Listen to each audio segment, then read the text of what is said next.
Поназо многу неправди.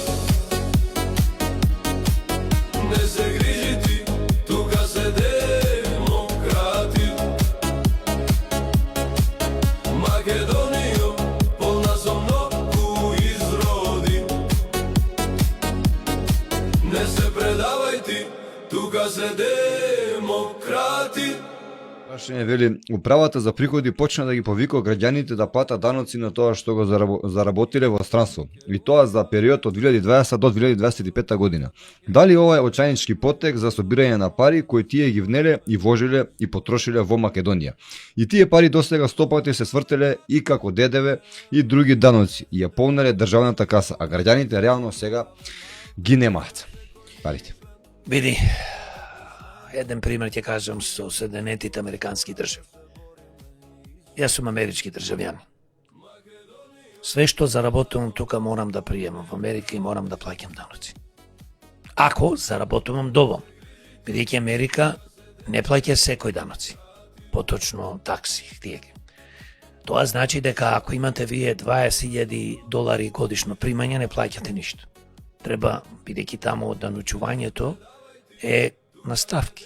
Ако имаш, пример, 100,000 евра годишно, ќе тоа даноча. И не тоа даночуваат на тие 100,000 евра.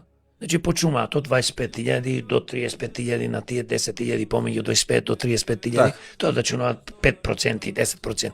И оди до 100,000 и така натаму. И стигнува до 250,000, после 250,000, све што ќе заработиш на 250,000, си оданочен со 39,7%. Кај нас, не знам, не сум информиран дали има закон да се оданочуваат луѓето што работат во странство. Ако има закон, тогаш законот вели толку и толку на толку заработувачка, ако е така, треба да се оданочуваат. Значи, независно ако си државјанин на Македонија и работиш во Германија, Франција, и каде и да било, и се враќаш овде да живееш, тоа е друго. Да замениш од тука и да не се вратиш 20, 30, 40 години, си живеел таму. Тоа е друга приказна. Не знам за тоа точно како е законот, но сепак тој што ги заработувал парите во странство, ако привремено работел. Тука е проблемот. Не го знам добро законот, не го имам прочитано, не можам да го коментирам, но пак ќе кажам, ако си селел од државата, тоа е друга приказна. Веќе тој живее во друга држава, тогаш немаш да го оданочуваш. Така. А пак ќе кажам, зависи од законот и ако мене ме прашаш како закон треба да донесеме, тоа би ти рекол дека треба да се оданочуваат овие привремено што работат во странство со една символична цена, бидејќи, символична процент, бидејќи ние тие луѓе ги избркавме да работат. Знаеш дека секој 3 месеци од Македонија одат луѓе да работат во Германија. Страшна работа. Бидејќи Европската унија ти дозволува 90 дена да седиш во Европската унија, ако не си европеец, и да излезиш 90 дена. И така си прават. Еве зборувам чисто за Германија, имам информација. И тие луѓе одат таму, заработуваат, пример, не е битно колку заработуваат, и тука доаѓаат таму. Треба да се оданочуваат, таму е на символична цена. Мислам процент. Затоа што ние ги избркавме тие луѓе. Но како тоа ќе контролираш ако тие се разбира работат таму на сиво, на диво и така натаму? Нема како да го контролираш тоа, така да ова е жалосно што се случува и сега на луѓето му ги барат парите, пак, велам. Пак да му ги земат. Пак да му ги земат нормално, но закон си е закон, законот треба да се поштува, каков е таков е, ако не чини треба да го менува. Господине Огненовски, вие сте дипломиран економист, како што спомнавте. А каква беше оваа година за нашата Република Македонија на економски план, политички, социјален и надворешен секако?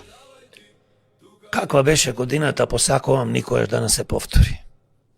Секоја година видиме секоја година полошо и полошо. Ова година беше полоша од претходната и претходната. Значи ние 35 години тониме. Не е ова да критикувам само. Го гледам практично. Како ќе биде година? Ја се ќе кажам. Во ниедна област од општественото живење, почувајќи од економијата, здравството, образованието, животната страна, спортот, културата, ние немаме напредок. Велат пензите се зголемува 1000, 2000, 5000 денари.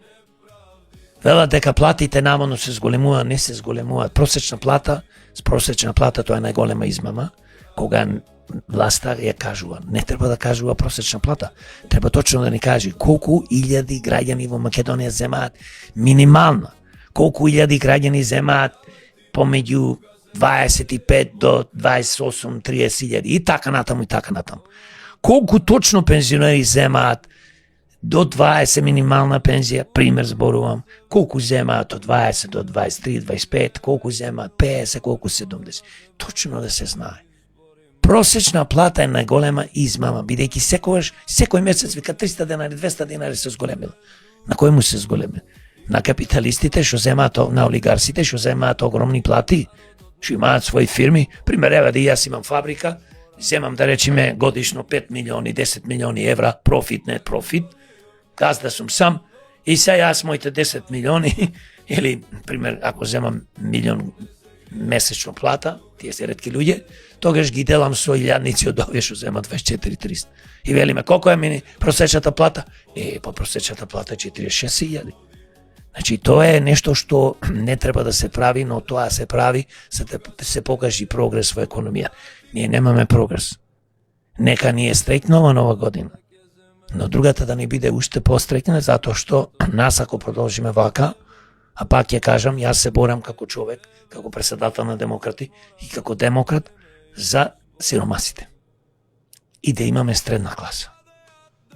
Не се борам јас за супер богаташи. Тие имаат доволно, нив не му треба помош. Но јас се борам и за економијата. И за големите фирми, и за средните, и за малите. Ситните фирми. За сите. Да одат напред, да си ги заработуваат парите на еден чесен, поштен начин, а не со криминали. Кај не знаеш кај има само економија? Државата. Државата е најголем работодавач во Македонија. Најголем работодавач. Све оди на тендери. А не треба да е така. Не треба така да биде. Државата не треба да биде најголем работодавач, не треба да има во државата 150-200 илјади вработени човечи. Јавна треба приватни фирми да отвараме. Треба да експлодира, а исто да имаме и државни фирми. Јас немам против, нека имаме шавина, приватни фирми државни, како што имаме приватно здравство, државно здравство. Зошто не е проблем? Нека имаме сите електрани во Македонија треба да бидат на државата, на народот. И други важни индустрии. Ние не можеме железницата, поштата да ја приватизираме, како овие што сакаат. Не гледате, Евана ја продадоа на аустријска фирма. Тие парите ги берат, струјата оди нагоре, а ако беше тоа на државата, на народот, Евана и сите електроцентрали што произведуваат струја, и така треба да биде, и на крајо нека земи државата, нека го откупи дело, нека откупи Евана назад. И нека биде.